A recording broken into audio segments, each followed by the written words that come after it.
In this assignment, we're going to be recreating some of the stuff I did here in this working paper that's not yet complete. It's been a work in progress for many, many years. The pandemic definitely put a halt to all progress for many years. But this will be a good example of how to investigate an idea, doing sort of an exploratory analysis by looking at the data. We're not necessarily going to estimate the complex model here that I have in the paper, but we can look at the data by making illustrative figures in an attempt to see if we observe patterns that we expect to see. I'll also show you how to do a very simple statistical test, which by now, for those of you that are taking statistics at the same time, you should already know what this is. It's called a t-test, or the student's t-test. And basically this assignment is like a mini project. This could be something you do for your research project on a different league. So just to recap the important points here, this image displays how points are currently awarded in Major League Soccer at the end of the game, and in fact in all leagues in the world that I know of. The way to read this is the first number in each parentheses is the points for the home team, we could say, or the team under consideration, whichever team we're talking about here. And the number to the right of the comma is the points of the other team, or the opponent. So obviously if we go to the left here after the start of the game and we lose the match, the team under consideration gets 0 points and the opponent gets 3. If the game is tied, they each get 1 point. And if the team under consideration wins the game, that team gets 3 points, the opponent gets 0. This is standard soccer points. Currently, there's no overtime. If the game ends in a tie, that's it. The game's over. Everybody gets a point.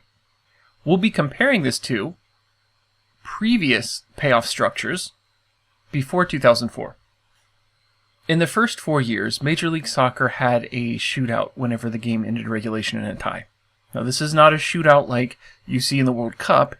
It was a very silly idea where players would charge at the goalie and have a few seconds to make a shot. It was ridiculous. So the thing that differs here from the way we currently award points at the end of the game is if the game ended in a tie in the years 96 to 99, the game went to a shootout. If the team lost the shootout, it got no points, even though it tied the game in regulation, and the opponent gained a point. If the team won in a shootout, it earned a point, and the opponent got nothing. Obviously, if the team loses or wins, it gets 0 or 3 points, and we don't go to a shootout, that stays the same. Now, what this should do is give teams incentive to try to win more in regulation, because you no longer get that guaranteed point if you tie the game after 90 minutes, plus extra time. In this scenario, you might still get nothing. So you want to try to avoid that. This was supposed to give teams incentive to try to win harder to make games more entertaining for the American sports fan who really hates seeing games end in a tie. Now, after 4 years, MLS changed this payoff structure and got rid of the shootout. For the next 4 years, the league used overtime. So basically, if the game ended in a tie, we had 2 more quick golden goal periods, meaning if anybody scored, the game was over. And so the payoffs were the same as regulation payoffs are today. If you win, you get 3 points. If you lose, you get nothing. If you tie, everybody gets a point. The only difference here is we give you a little extra time if it's tied, and any goal ends the game. So there's a little more pressure to score. There's no time to make up for giving up a goal because the game ends as soon as somebody scores. Now you can read the paper to see what we expect here. The predictions are it might make teams more offensive, try to win and not go to overtime, but it kind of depends on their risk aversion. So the predictions here aren't as clear as the shootout. The shootout should definitely have teams trying to win, whereas overtime, it's not as clear, but probably you should have more offense. In any case, for me personally as an American sports fan, I like this payoff structure the best. I know it doesn't align with the rest of the world, but this was the best for me.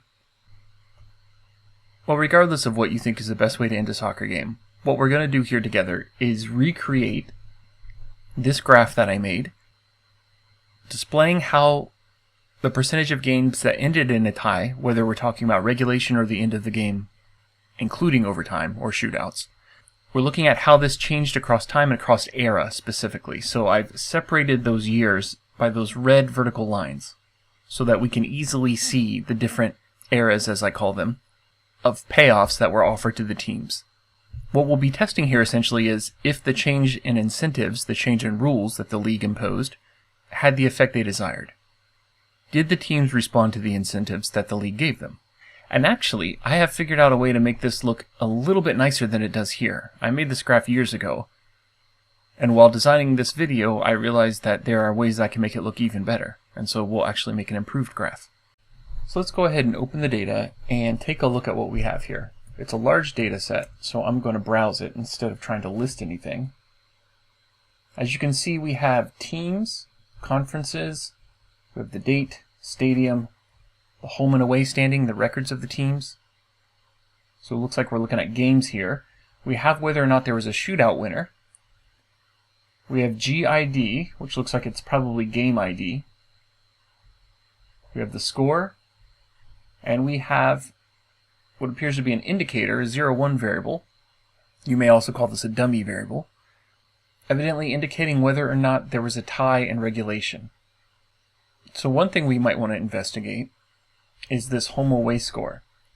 I see here the shootout winner of this particular game was the Colorado Rapids, but the home away score was 0-0. So what that's telling me is these scores are not including the shootout. Because clearly Colorado won, it must have scored at least one goal in the shootout, but the goal's not listed there. However, if I look at the tie regulation variable, it says 1, telling me that this game ended regulation in a tie. Well, that makes sense because otherwise it wouldn't have gone to a shootout. So what I'm doing here again is just browsing the data, trying to make sure I understand what it's telling me, and maybe do some tests to make sure it is what I think it is. So for example, I just discovered that this tie in regulation can be won when games go to overtime, and that these home score and away scores do not include overtime goals. One way to test that is to see if I ever see tie in regulation equaling 1, but home and away scores being different. Let's see if that ever happens.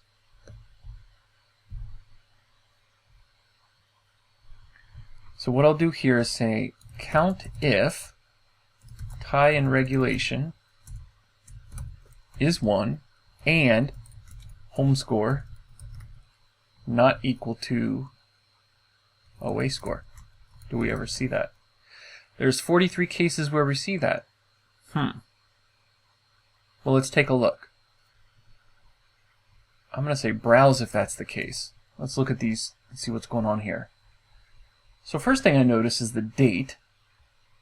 I'm seeing a lot of 2000 to 2002, or I guess 3 here. So that is our second era. And if you recall, that second era had overtime. So it looks like when I scroll over, if we're in this overtime era, the scores will reflect overtime goals as well. But this variable will tell me that actually it was tied in regulation, but the final score might have been something other than a tie. For example, here we have a 2-1 score, and this variable is helping us know that it was originally 1-1. Evidently the home team scored a golden goal. Okay, so now that we understand that, we can more confidently move forward in our mission. The second thing I ask you to do is figure out what the unit of observation is. That means which variables uniquely identify what the row is. So for example, it looks like we're looking at games here, and it seemed like GID was the game ID. So let's summarize GID and make sure that that is what's going on. Now something that seems confusing here is that we have 3,377 observations that don't have missing values of GID. Let's make sure that's all of them. Just type count here. Okay, so that's all the observations we have. They all have a value for GID, but GID goes from 1 to 3,578. It's not the same number, so this kind of makes me wonder if GID is actually the game ID, because I would expect it to go from 1 to 3377. One way we can check this is by using the very useful command isID. isID is asking, is this the ID, the thing that identifies each row? So if I say isID GID, This is asking if GID is the variable that uniquely identifies each row. That is, if I know its value, that identifies what row we're talking about. And you notice here that we get a blank in return. We get nothing. That means it's true. That means GID does identify the unit of observation. Now what if it didn't? Let me give you an example. Let's say you thought that each row was the home team for some reason. If I type isID home team, it says nope, the variable home team does not uniquely identify the observations. This is very useful because whenever you use a data set, one of the most important things you should understand is what the unit of observation is.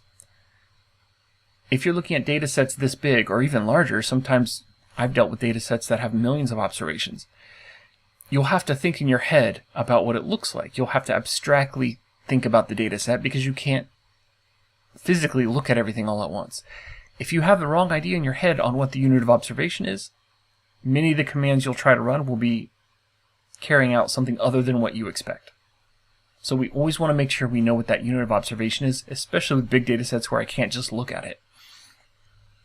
So what's going on here? Why am I missing some GIDs? Well, I can tell you because I made this data set. There are some games here that are missing because they were missing data. So there's actually more games than 3,377, but I had to drop some because they didn't have all the data we needed, or I needed for this research. Now when you receive a data set that somebody else created, you should read the README file, which nobody does. So if you come across something like this is one way you can check that you understand what the unit of observation is, even when the ID variable itself looks like it's not the ID variable. Okay, so moving forward, let's go ahead and label some of this data in the variables so that we remember what they are. If I describe the data right now, you see that most of the variable names make sense. Away team is, well, the away team. The date is, well, the date. This doesn't really need much more description. But GID, we had no idea what that meant. We had to figure it out. So it might be useful to label the variable. You see here we've got variable labels. We want to put a label on here describing what this is. And actually this tie regulation already has one. It says tie, but that's not very descriptive because what we found out was this doesn't mean the game ended in a tie, because we saw some games that had a winner, LA Galaxy over DC United, where tie regulation was still equal to 1. This variable tells us that the game ended regulation in a tie, but may have an overtime winner. So we want to change some of that so that we're not confused later when we look at this data set or when we share it with somebody else. Now there's three things you can label in Stata. You can label the whole data set itself, you can label the variables, and you can label the value of the variables. We saw the values being labeled in the first assignment when Stata would label numerical variables with a label that the user could read to understand what it meant. I believe that was team name that we did in the first assignment, and it was Major League Baseball teams. Here we're going to label the data and the variables. To label the data set itself, we just type label data, and then in quotation marks whatever we want to say about the data set. So I'm going to say here MLS results, because we just identified that this is a game level data set from 1996 to 2012, because I know that's the year. You might want to check that. And if I type that in, let's see what changes when I describe the data now. You see now we get this description here. So if I give this data set to somebody else, they know what it is. Now we also want to label some of these variables that we were confused about originally.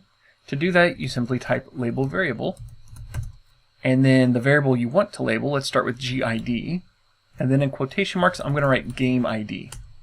That way we know what that variable means. Or if I give this to somebody else, they don't have to guess, they don't have to do some experiments and tests like we just did. They just know, oh, this is the thing that identifies the game. Likewise, let's change the tie variable label, and to change it I just have to redefine it. So we can type label tie regulation, label variable. I gotta make sure it knows it's a variable. And then in quotations I will write tied after regulation. Now when I describe the data, we see these variable labels have changed. Now we can put labels on all the variables just for completeness, but honestly I would just write the variable name again because it's very descriptive here. So to save time, I'm not going to do that.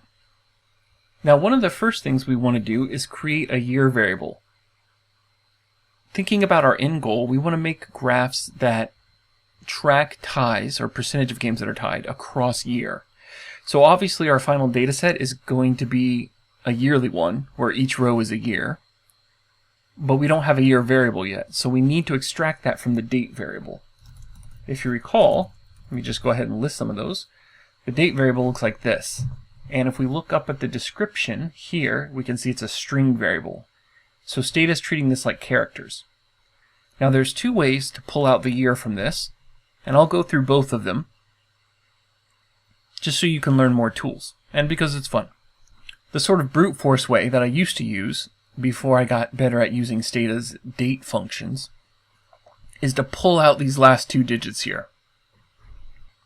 So actually, now that I think about it, there's three ways to do it that come to mind. We already know how to pull out pieces of a string, and it should be the case that for this variable, the last two characters are always the year. So we can use substring, which we've used before, to pull those out. What I might do is say generate year, we'll call it the year variable, equals substring date. We're taking a piece of this date variable, and I want the last two. So what I'll say is -2, -1, which means go 2 from the end and go all the way to 1 at the end. Or I'm sorry, this should be +1, because the way we work this is to say start -2, start at the second from last, and go... Actually, we want to say 2. I'm thinking through this as I speak. So we want to say start 2 from the back, and the thing I want you to pull out is 2 digits long. So if I start from 2 from the back and it's 2 digits long, I'll get these last two. Actually, I think that's what we'll do. Let's see. Evidently, I'm getting confused. So if I list date and year in the first 10 observations, we can observe here I did in fact pull that out.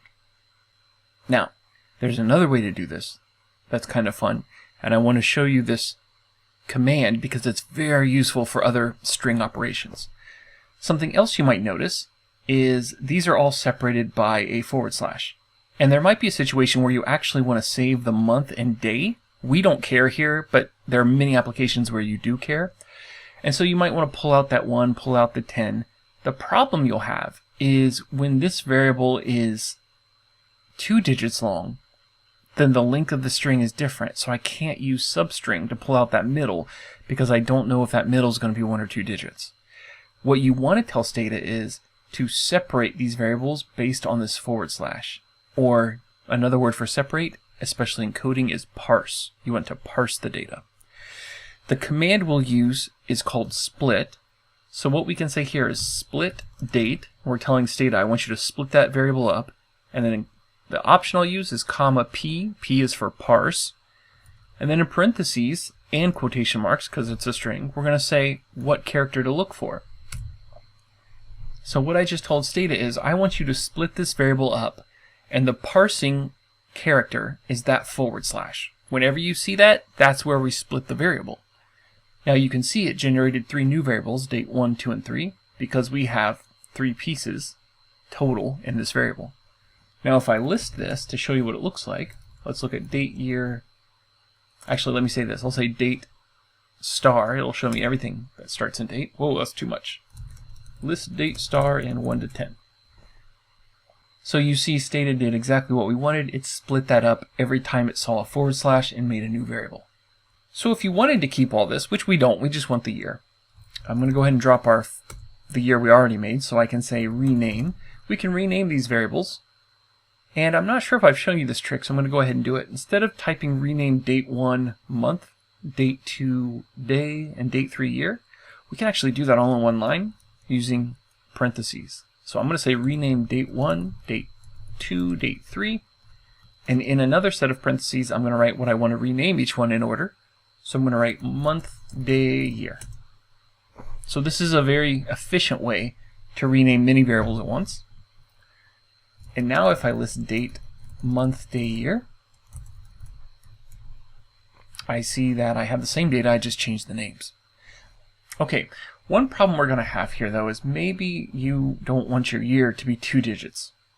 Maybe you want it to be 2003 here. And instead of 96, you want it to be 1996. So the first thing we'll do is convert this year to a number. Because if you describe it, it's a string still, obviously. So what we want to do is destring year, which we've done before. I'm going to go ahead and say replace, because we're pretty confident that we know how this works. Stata tells us that all characters were numeric. Good, should have been. And so it replaced it as a byte. So if I say describe year now, it's a byte variable, and I can summarize it because it is a number. It goes from 0 to 99, which is unfortunate, because we would like it to go from 1996 to 2012.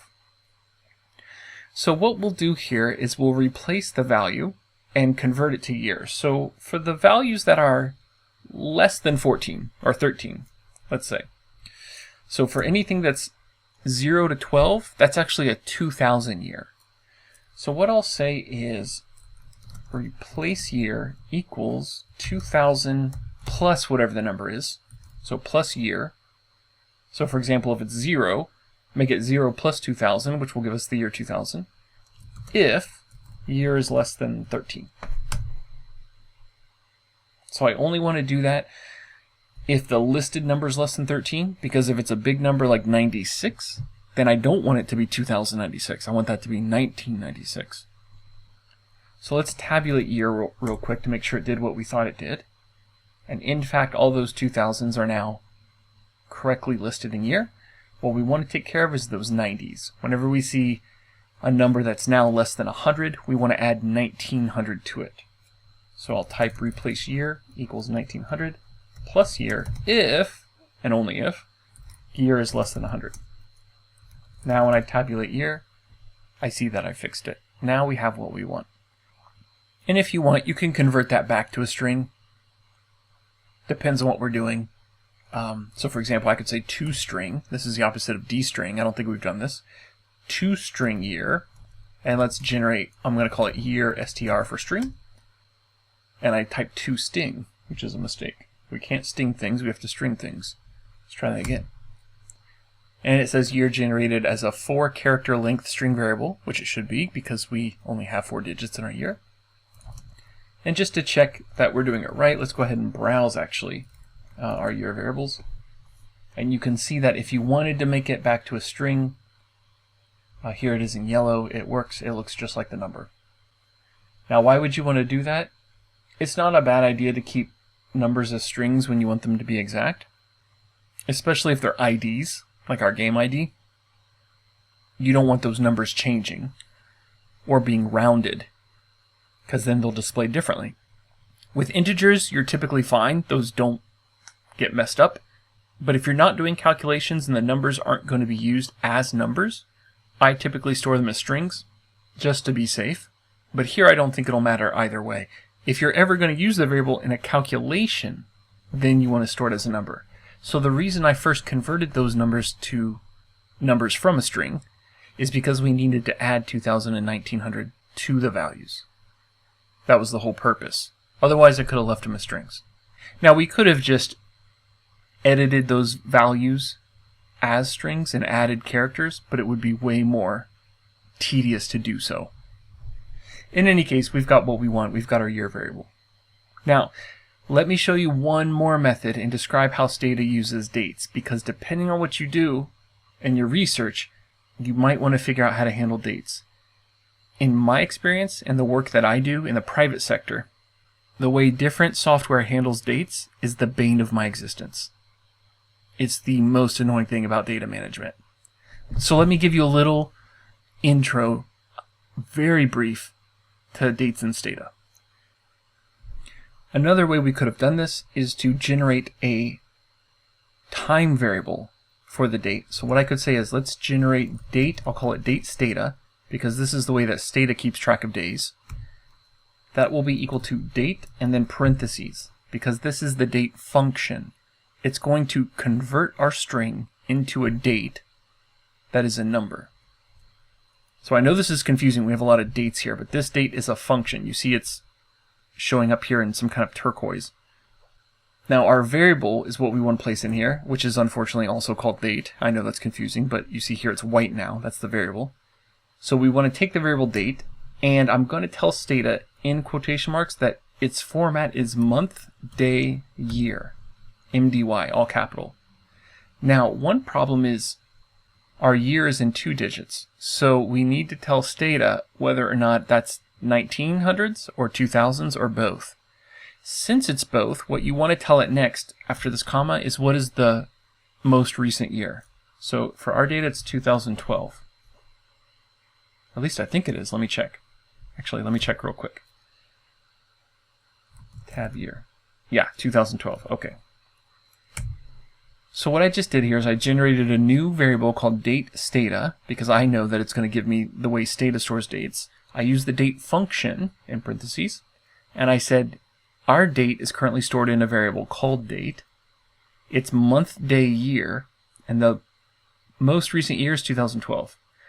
That way Stata knows if I see any numbers that are greater than 12, that's a 1900 year. It's not a 2000 year. If I see any years that are 12 or less, I know that's in the 2000s.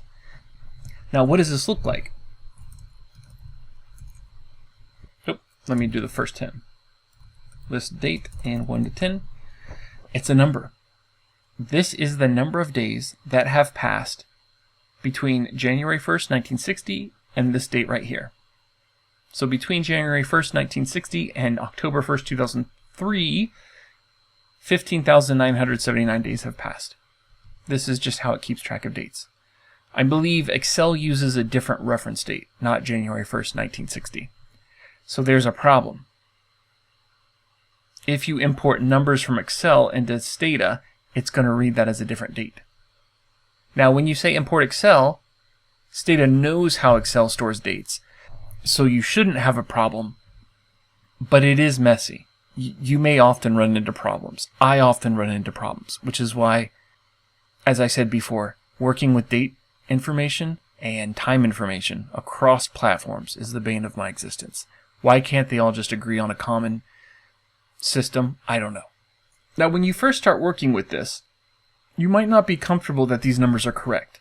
You'll be wondering, is that actually October 1st?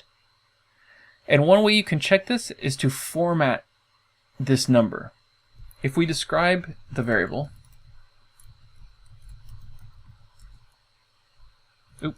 date, not data, we see that it's a float, which is just a number. And the display format, which is what the user sees, is a number, 9 digits and no decimals. That's what that says. We can change the display format to be the actual date so that the variable is still a number, but it shows us something that says October 1st, 2003. So if you type help format, which you might do a lot if you work with dates, this tells you how to change the format of the variable. And we want to change ours to give us the date. So let's see if we can find that. So if we scroll down, we see date time, or just date is %TD. Now there's a lot of ways you can customize this. You can make it with dashes, you can make it with forward slashes, but we just want to check to make sure these numbers are what we think they are, so we don't actually care. I'm just going to do %TD to show the date. So if I scroll up here, I see that what I should type is format the variable %format. So what I'm going to say is format date stata %TD. And what that says is format this variable so that it is a time variable showing the date. Now, if I list that information, let's see, it's showing me October 1st, 2003, and I'm confident that those numbers I just created are the dates. Now, if we look at that, and I select this, it does show 01 OCT 2003, but you notice it's not in yellow. It's not a string, although it looks like a string. It's just showing us the date. All right, fantastic. Now we have the variable as a date variable, but what we want is the year. Well, once you have the date variable formatted as a date, you can use the year function to pull out the year. So if I do that, I'll say generate year stata, or just year actually, equals year, the function, so I'm using parentheses, and you see when I do that here, it converts it to that, I guess it's a teal color. I said turquoise, I think that's teal. Whatever the color is. we'll put in here date stata. So what this is saying is, well, it tells me I already have a year variable. So let's go ahead and call that year stata, just so it's something else. So I'm going to change the name of my new variable to year stata. I like to leave in all my mistakes in this video, because this is how I actually do research, and this is how you're going to do research. You'll make mistakes, Stata will yell at you. Make sure to read what it yells, and then you can figure out what you did wrong. A lot of you are not reading what it's saying to you, and you're emailing me instead. But Stata's typically telling you what you did wrong, and I'm just going to tell you the same thing. In any case, we generated this new variable, and all it said was pull the year out of this variable. And I was able to do that because this variable was already a date variable. So now if I list my dates and actually let's list all years. Oh, let's do that in 1 to 10, not everything, because I want to see the variable names. I can verify that my Stata year I just made is 2003 when the year was 2003. Everything looks good. So that's another way you can pull out the year. You can convert the string variable to a date variable and then extract the year with the year function. That's actually the quickest way to do this. That only requires 2 lines of code. But I want to give you many options because sometimes one of these is more convenient than the others. And actually that split function that I showed you has many uses that you might find beneficial in the future. Okay, now we can identify the year, finally. What we want to do, since we want to graph the percentage of games tied across year, and if you recall in that figure I showed you, we want to look at the percentage of games tied in regulation and in overtime. Well, we only have the percentage of games tied in regulation. So what we want to create is a variable that gives us the games that ended the entire game in a tie, even after overtime or shootouts. So let's generate another variable. We'll just call it tie, because that's tie in general, not in regulation. And a tie is when the home score equals the away score, right? And the scores are the same. So what I can do is use a Boolean. I'll say tie equals, and then parentheses, home score equals away score. Now I don't have to write the parentheses actually, but I find it's more difficult to read when I don't. I just do that so it reads better. Again, this is a Boolean. This is a true or false statement, so when it's true it'll give us a 1. When it's false it'll give us a 0. That makes this an indicator variable that equals 1 when this is true and 0 when it's not. If I tabulate tie, you see that it's a 0-1 variable, and approximately 25%, almost exactly, of the games ended in a tie. Compare that to the tie in regulation, and there are much more games that tied regulation. Now this makes sense, because after regulation, some games won't remain a tie, so it makes sense that we have less games that ended in a tie versus those that ended regulation in a tie. Another thing we might want to do is tabulate them both at the same time to make sure that this makes sense. So for games that were not tied after regulation, there were no games that ended in a tie. Now that makes sense, because if you didn't tie in regulation, the game's over. So we should never see any games in this category. This is just a check to make sure, or what we call a sanity check, right? Make sure I'm sane, make sure I'm doing what I think I'm doing. So that's a good sign. Of all the games that ended regulation in a tie, it looks like most of them ended the whole game in a tie, but 43 did not. Okay, that makes sense. However, there is one more check we would like to make. Recall when we were looking at the tied in regulation game and the scores, we noticed that the scores for the shootout years, 1996 to 99, did not include the shootout goals. So when Colorado won that shootout game we were looking at, the score was still listed as 0-0. So our tie variable we just made here will say that that game ended in a tie, which is not true. It's actually not possible for any game to end in a tie from 96 to 99 because the shootout forces a winner. So what we'll want to do is first let's see if we are listing games as being tied in those years. We should be. Not that that's correct, just that that's what we typed. So let's tabulate year if tie equals 1. Sure enough, we've got values from 96 to 99. We've got games that were listed as tied. These should all be, well, they should not even appear. We shouldn't have any. So what we'll do is we'll say replace tie equals 0 if year is less than 2000. And this is the benefit of having year as a number. I can do this. Now when I tabulate year, if tie equals 1, we don't have that first era. Those first 4 years cannot end in a tie. But since we understand how the data is coded, and we understand those home scores and away scores did not include shootout goals, we know we have to make this correction. Now, of course, the only reason why we know that is because before we got started, we didn't just jump into this.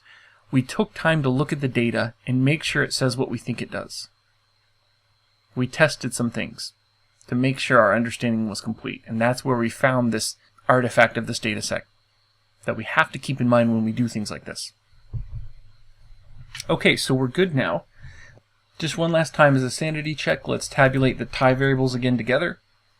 And sure enough, we're never saying a game ended regulation with a winner and then went on to tie, because that wouldn't make sense. Now you see there's a lot more games that ended regulation at a tie, but not the whole game.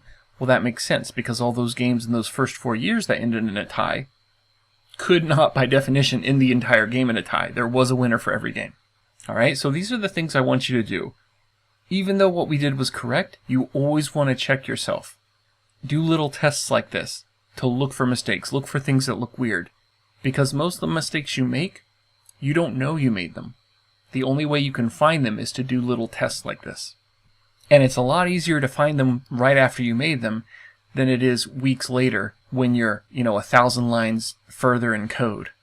Alright, the other variable we want to make is the conference variable. Since we're testing whether or not intra-conference games were less likely to tie than inter-conference games, which is a prediction from the paper, we want to know which games were between intra-conference rivals. So let's look at the data real quick. Or let's just list some. Let's see if this looks nice or if there's too many variables. There is too many variables. I changed my mind. Let's browse the data. So again, we have the conferences here. So Chicago Fire was in the Eastern Conference this year, and the Colorado Rapids was in the Western Conference. So this game between the two was an inter-conference game. So it was not a conference game. The next game between Colorado and Salt Lake, who are rivals, were both Western teams, so that was an intra-conference game, or that was a conference game. Obviously, the thing we want to do here is make a conference variable equal to 1 when the game has 2 teams from the same conference and 0 otherwise. So very similar to the tie variable we just made, we will generate a conference, let's call it variable. That's going to be a Boolean when home conference equals away conference. And let's look. Sure enough, slightly more games happen between conference teams, which you would expect, because the scheduling is such that you play conference rivals more often. And they do that because the conferences are grouped by geography and it saves on transportation cost. Or traveling cost, I should say. So just as one more sanity check, let's list home team, away team, home conference, away conference, and our conference variable. In the first 10 observations, make sure it looks good. Sure enough, when they're different, it's 0. When they're the same, it's 1. So we're looking good. Lastly, we want to identify the era. Now obviously the variable year identifies era, but since we're going to be conducting tests across era, I need a variable that also labels which era this game occurred in. So let's go ahead and make the era variable. I'm going to generate era equals, I'm going to write SO, I'm going to make it a string variable, shootout, if the year is less than 2001. And you see I have missing values because for all the years that were greater than 2001, it didn't fill in anything. And actually, that's the wrong year. Let me drop era and do this again. I want to say less than 2000. There we go. Because we want years 1996 to 1999. And actually, you know what might be better? Let me do this. I'll just make sure we get the same thing. It's probably better to just list the years we want so we're not confused. Now I should get the same result if I type generate era equals shootout, or SO, if year is less than or equal to 1999. Okay, same number of missing variables. Maybe it's better to type this because 99 is our cutoff year. I don't want to think 2000's the next year. That's kind of confusing. Now we want to replace era as the OT, the overtime era, if year is greater than or equal to 2000, or and it's got to both be true, and year is less than or equal to 2003. That gives us another 4 years. Lastly, we want to replace era equals, we'll call it ties, because it's the era of ties, I guess, if year is greater than or equal to 2004. Now let's just do a sanity check, make sure that we've labeled all years. If not, then one of these is wrong. So if I tabulate, let's say this. How do we want to do this? We could say count if, this is the easy way, count if missing era. So this is a function missing. You put in the variable, it equals 1 if that variable has a missing value for the row. So I'm going to say count if you're missing the era, that is it was not labeled because we forgot to include your year, and we get 0. So it filled in for all years, so we should be good. Something else we could do is say by sort era sum year. We see the overtime era has values between 2000 and 2003, that's correct. The shootout, 96 to 99, that's correct. The era of ties, 2004 to 12, that's correct. So again, as you can see, I'm constantly checking, even simple things I do. Did it do what I thought it did? What would I expect to see if this was correct? Let's just look and make sure it's correct. It takes 5 seconds. You want to do this as much as possible. So now we're ready to conduct our test to see whether or not games between conference rivals are more likely to tie versus those games between interconference rivals. Now I discussed this in the paper, but if you want a little more logic behind this, I guess it's worth taking a couple minutes to talk about. Here we're looking at the Eastern and Western Conference for Major League Soccer for the current year. Now let's think about a game between conference rivals, let's say New England and Cincinnati. If these two teams play each other and the game is tied, they both should have an incentive to try to win that's greater than had they not been in the same conference. The reason for that is, if these two teams tie, then the points they have go from 19 to 20, both of them. And New England can't gain a position on Cincinnati and vice versa. They're both relatively the same to each other. Now they'll jump above Charlotte, but from New England's perspective, when it ties, it gave a point to Cincinnati, who's in the same table, and Cincinnati says, well, we gave a point to New England, who's also in the same table as us. Since the top 7 teams from this conference go to the playoffs, you don't want to give away points to anybody in this table. However, if New England was playing, let's say, LA Galaxy here in the West, while they would still rather win than tie, if they're in a tied game, say playing away at LA, that's pretty good. It's a far distance to travel. Your players are probably tired. Getting a tie is not a bad result.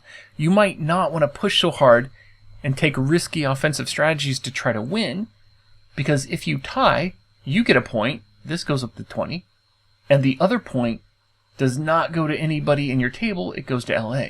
So the benefit of tying is you get a point, the cost is nothing here, because the other point was given away to a different table that does not affect your chances to go to the playoffs. So for this reason, we would expect conference games to have an increased incentive for both teams to try and win. They might be more exciting. Now, one thing to note, and this is why you always want to have expert knowledge on what you're researching, is for some years, Major League Soccer was split into 3 divisions, East, West, and Central. I believe this is when the current commissioner, Don Garber, first took over, and he came from NFL, where they have very small divisions with teams that are very close. And here they call them divisions, not conferences, also like the NFL.